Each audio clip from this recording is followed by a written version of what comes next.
সৈয়দ আবিদ আলী চলে যাওয়ার 24 ঘন্টার মধ্যে এই ভিডিওটা করছি। হোলির ঠিক আগে চলে গেলেন সৈয়দ আবিদ আলী।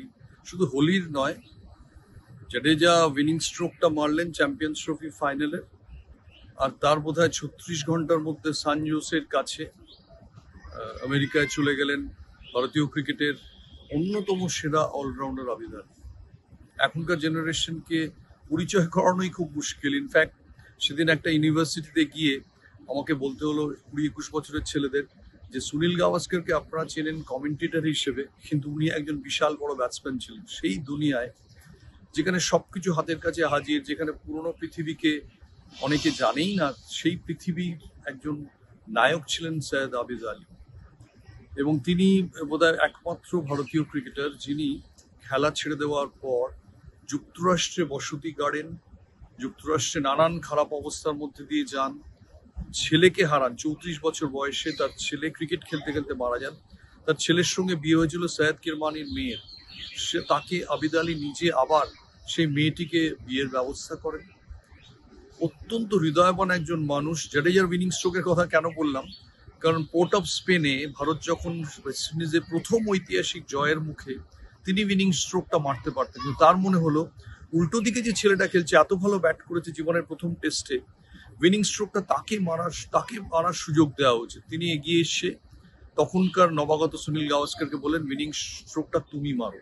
এখনো ওই ছবিটা আছে। আবিদ আলী, সুনীল গাভাস্কর, গ্যারি সোবার্স অভিনন্দন জানাচ্ছেন অপোনেন্ট টিমের ক্যাপ্টেন। এবার ওভালে জামকাট ওভাল 1971 কয়েক মাসের মধ্যে ঐতিহাসিক ওভালে উইনিং শটটা মারলেন আবিদ আলী। আর এই ওভালেই 2019 ওয়ার্ল্ড কাপ ম্যাচ কভার করতে গিয়ে প্রথম আমার সঙ্গে ফোনে কথা হয়। এত ভালো লেগেছিল, সাক্ষাৎকারের শেষ দিকে সে জিজ্ঞেস করেছিলেন যে আমাকে চুনি গোস্বামীর নাম্বারটা দিতে পারেন, আপনি তো কলকাতার মানুষ।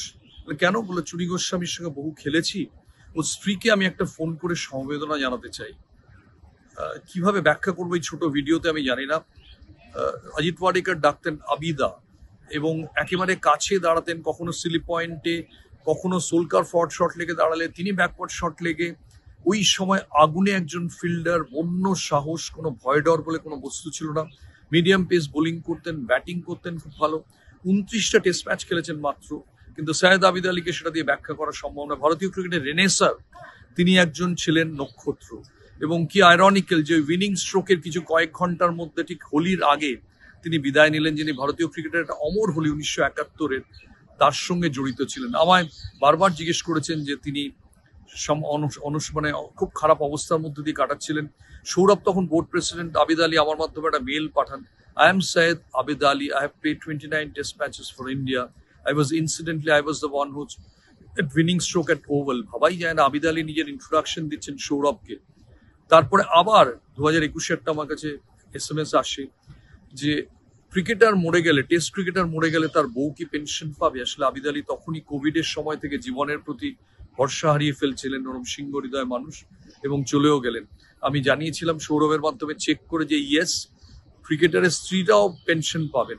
একটাই সান্ত্বনা যে ভারতের উইনিং স্ট্রোক দেখে এবং পেনশনের টাকাটা স্ত্রী পাবেন, তার ভরণ পোষণের ব্যবস্থা অক্ষুণ্ণ থাকবে, এটা জেনে ঘুমোতে গেলেন সৈয়দ আবিদ আলী। যেখানেই থাকবেন ভালো থাকবেন। ভারতীয় ক্রিকেটের সমস্ত হোলি, কোনো হোলি আপনাকে বাদ দিয়ে সম্পূর্ণ হবে না। খুদা হাফিজ।